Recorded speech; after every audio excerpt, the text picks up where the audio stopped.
You want to get on to the next one? Yes. Thank you. I dropped the excuses. Hey, Chris and Peaches. My email was read on episode 25 of the podcast, and I just want to say thank you. I wrote an email almost 3 months ago before my email was read, so during that time I had made some serious changes while listening to your podcast. Since the email, my boyfriend and I have moved in together. You guys were absolutely right. Neither of us were making the time, especially me, to spend quality time together and further cement our relationship. For me specifically, my fear of previous experiences reoccurring in this relationship kept me from wanting to move in and make that jump. But I squashed that fear and overcame it. We dived right in, and I'm so ecstatic to say that it has been wonderful. There are also plans for marriage in the future. Since I wrote that email, I have basically quit playing video games. Out of my 3 hobbies, reading, writing, video games, I realized video games were the one hobby that kept me from being engaged with my boyfriend. I wasn't able to focus on my boyfriend and video games at the same time, so once I realized that, I put the console away. I have to pause you. I don't remember this original email. Do you remember what the original email was? I do not. Okay. All right. That's Episode fine. 25 of the podcast was... I know. It was almost 20 podcasts ago. Yeah. Yeah. That would have been like in probably April. Well, I mean, we do, 4 months? Yeah. Well, we were doing more than that then. Oh, yeah. Because we were reading sideshows. Back to back some shit, yeah. Yeah, wild. You know that we're almost to 50. I just edited 44. Holy shit. Yeah. Wow. Almost to 50. When I do play, it's at night for 30 minutes before bed. I realized in listening to your content that I was making excuses. I didn't have time because I wasn't making time. My boyfriend was not my priority and was showing through the deterioration in the relationship.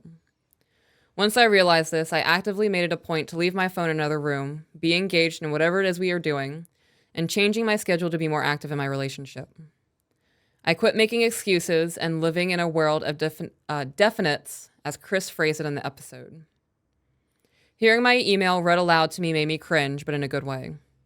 Hearing someone else read my thought process was a much-needed awakening.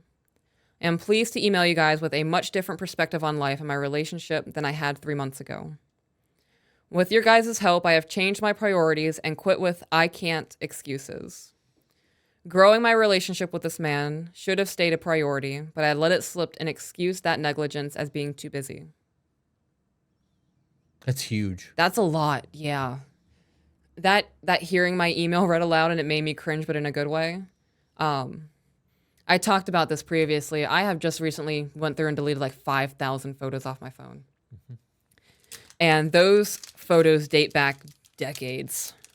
And I was absolutely disgusted with myself. The poses that I was doing, the pick-me girl behavior, it was a lot to take in.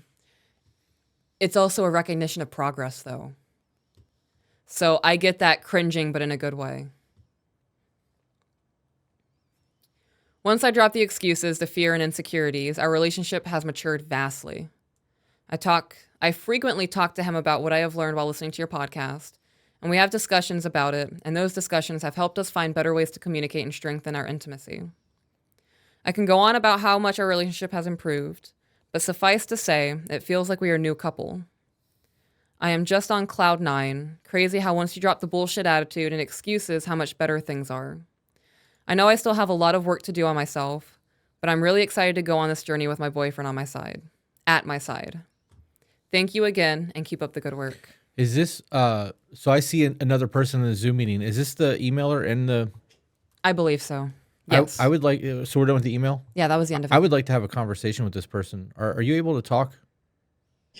Yeah, can you hear me? Yes.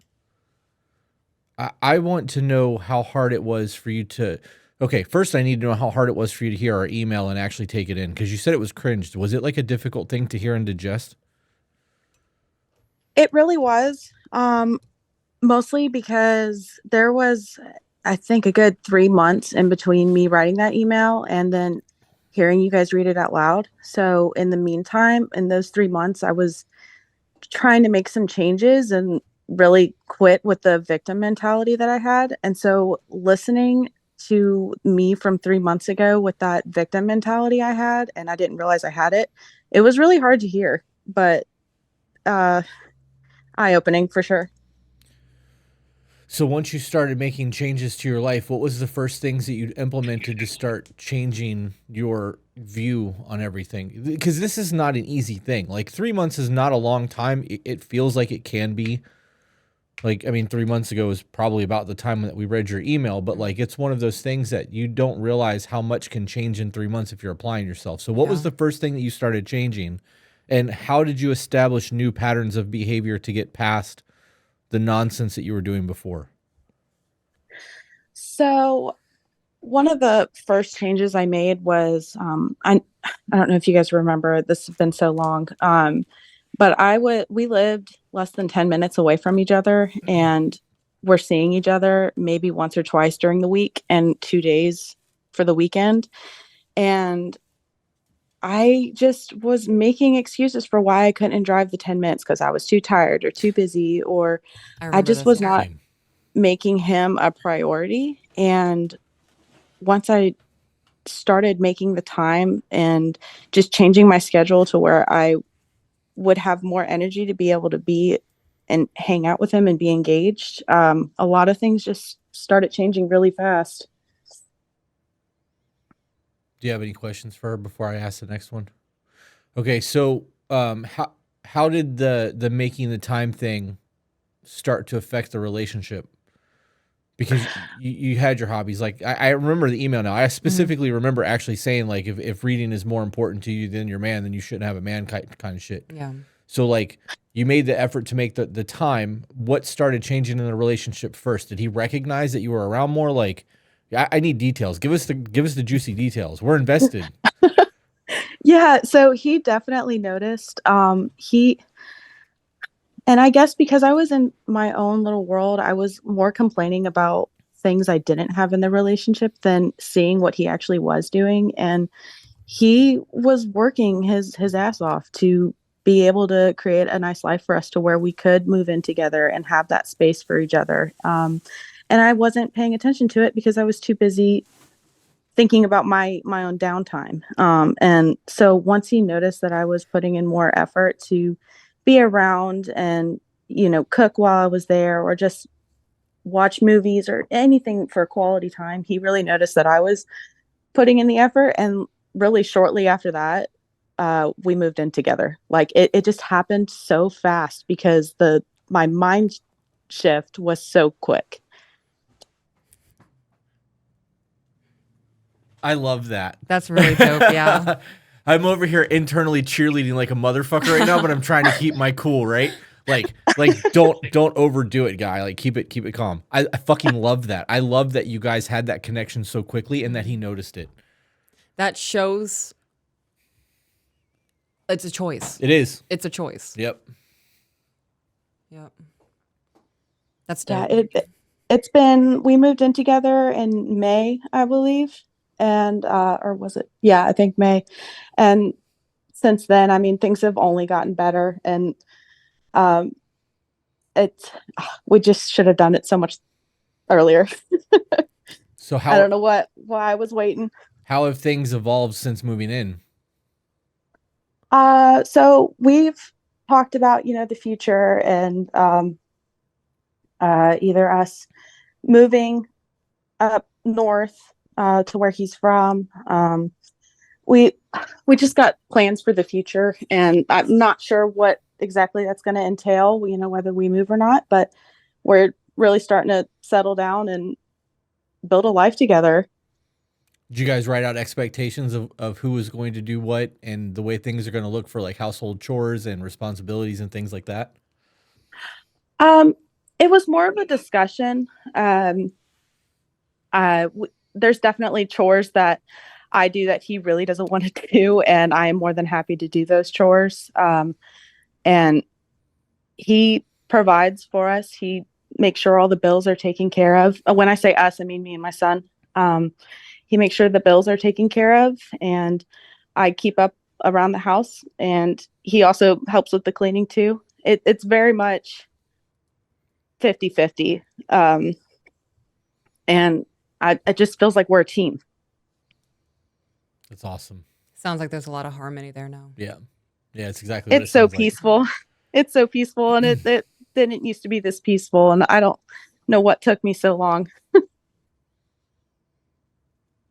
Thank you for sharing all of that. Yeah, that was good. That was good. Thank you guys. If you ever feel like sending us an update email on things, and maybe we could get his perception, his vision of how perspective. Yeah, perspective. I'm tired. I'm sorry. I can I'm tell. fucking trying. You're doing great. So that we can have, you know, his view of things. That would be kind of cool too. Have you guys tried check-ins yet? Is that been implemented in your lives? Yes and no. I haven't pulled up an actual check-in, which I really need to do. But I will make my own questions for us to talk about, you know, at the end of the week, just to see how each other's feeling, because we're both pretty busy with work and just wanting to take that time, like on the weekend, to have a, you know, a little weekly meeting together. That's awesome. Has gone a long way. Yeah, that's great. Well, it was great to get an update. It was very good to hear. I'm going to have to go back and listen to your email now so that I can hear how rough we were. Yeah. I think that we read your email before I started getting bitter towards people and the victim mentality. So you might have got away from the hostility that I had from like episode 28 to 32. But Yeah. Yeah, I missed some of that. Yeah. Yeah, that's good. That's good. I'm glad. All right. Well, thank you for joining in with us. I appreciate it. I know that was good for me. She had a big smile on her face too. So, Yeah. Thank you guys. I really appreciate it. Yep. All right. You have a good night. Hey guys, if you enjoyed that, found it entertaining, funny, or even learned something you didn't know before, share it. And if you're not subscribed, why aren't you? And for those of you who want to support us, get access to exclusive content and live streams, we do have a Patreon. All the links are in the description.